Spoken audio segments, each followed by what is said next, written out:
Hi, ഇന്ന് ബൈബിളിലെ ചില ചിന്തകൾ നിങ്ങളുമായിട്ട് ഷെയർ ചെയ്യാൻ ആഗ്രഹിക്കുകയാണ്. നാം എല്ലാവരും പ്രാർത്ഥിക്കുന്നവരാണ്. പ്രാർത്ഥനയുടെ വിവിധ തലങ്ങളുണ്ട്. നമ്മുടെ ജീവിതത്തിൽ മാറ്റങ്ങളെ കൊണ്ടുവരുന്ന പ്രാർത്ഥനയ്ക്ക് വളരെയധികം പ്രാധാന്യമുണ്ട്. നാം എങ്ങനെ പ്രാർത്ഥിക്കണം? നാം ആരോട് പ്രാർത്ഥിക്കണം? നിങ്ങൾ എപ്പോഴെങ്കിലും ചിന്തിച്ചിട്ടുണ്ടോ?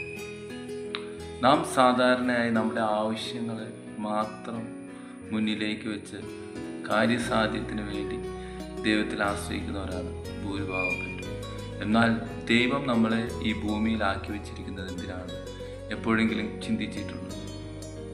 ഈ ഭൂമിയിൽ നമുക്ക് കിട്ടുന്ന ചെറിയ കാലഘട്ടം മനുഷ്യൻ അവൻ്റെ ഇഷ്ടത്തിന് അവൻ്റെ ആഗ്രഹങ്ങൾക്കനുസരിച്ച് ജീവിക്കുവാൻ ശ്രമിക്കുന്നു. പലപ്പോഴും അത് പരാജയങ്ങളിൽ ചെന്നെത്തുവാനിടയായിത്തീരുന്നു. എന്നാൽ നാം ദൈവത്തിൽ ആശ്രയിക്കുമ്പോൾ കർത്താവിൻ്റെ നടത്തിപ്പ് നമ്മുടെ ജീവിതത്തിലുണ്ടാകും. ദൈവത്തിന് നമ്മളെക്കുറിച്ചുള്ള ഉദ്ദേശം അവൻ വെളിപ്പെടുത്തി തരുവാൻ ഇടയായിത്തീരുന്നു. അതുകൊണ്ട് നമുക്ക് ദൈവത്തിൽ ആശ്രയിക്കാം. നാം ദൈവത്തെ യഥാർത്ഥമായി അറിയുമ്പോഴാണ് നമ്മുടെ പ്രാർത്ഥനകൾ പലപ്പോഴും ഫലപ്രാപ്തിയിലെത്തുന്നത്. ദൈവഹിതം അറിഞ്ഞ് ദൈവഹിതത്തിന് അനുസരിച്ച് നാം ജീവിക്കുകയും ആ ദൈവശബ്ദത്തിനായി നാം ദൈവസന്നിധിയിൽ സമയങ്ങളെ വേർതിരിക്കുകയും ചെയ്യുമ്പോൾ നമ്മുടെ ജീവിതം അനുഗ്രഹമായി തീരുന്നു. നാം ആരോടാണ് പ്രാർത്ഥിക്കേണ്ടത്? പലപ്പോഴും നാം കാണുന്ന ഒരു പ്രവണതയുണ്ട്. ജീവനുള്ള ദൈവവുമായി ബന്ധപ്പെടുവാൻ മരിച്ചുപോയ വ്യക്തികളോട് പ്രാർത്ഥിക്കുന്നത് നാം കണ്ടിട്ടുണ്ട്. നാം ചിന്തിക്കുക, ദൈവത്തിൻ്റെ വചനം എന്തു പറയുന്നു? ജീവനുള്ള ദൈവത്തെ പ്രാർത്ഥിപ്പാൻ, സംസാരിപ്പാൻ മരിച്ചവരെ ആവശ്യമുണ്ട്.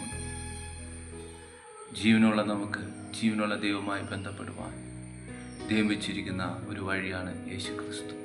യേശുക്രിസ്തു മരണത്തെ ജയിച്ച് മൂന്നാം നാൾ ഉയർത്തെഴുന്നേറ്റ് ഇന്നും പിതാവിൻ്റെ വലത്തുഭാഗത്ത് നമുക്ക് വേണ്ടി മധ്യസ്ഥം അണയ്ക്കുന്നു എന്ന് ദൈവത്തിൻ്റെ വചനം പറയുന്നു.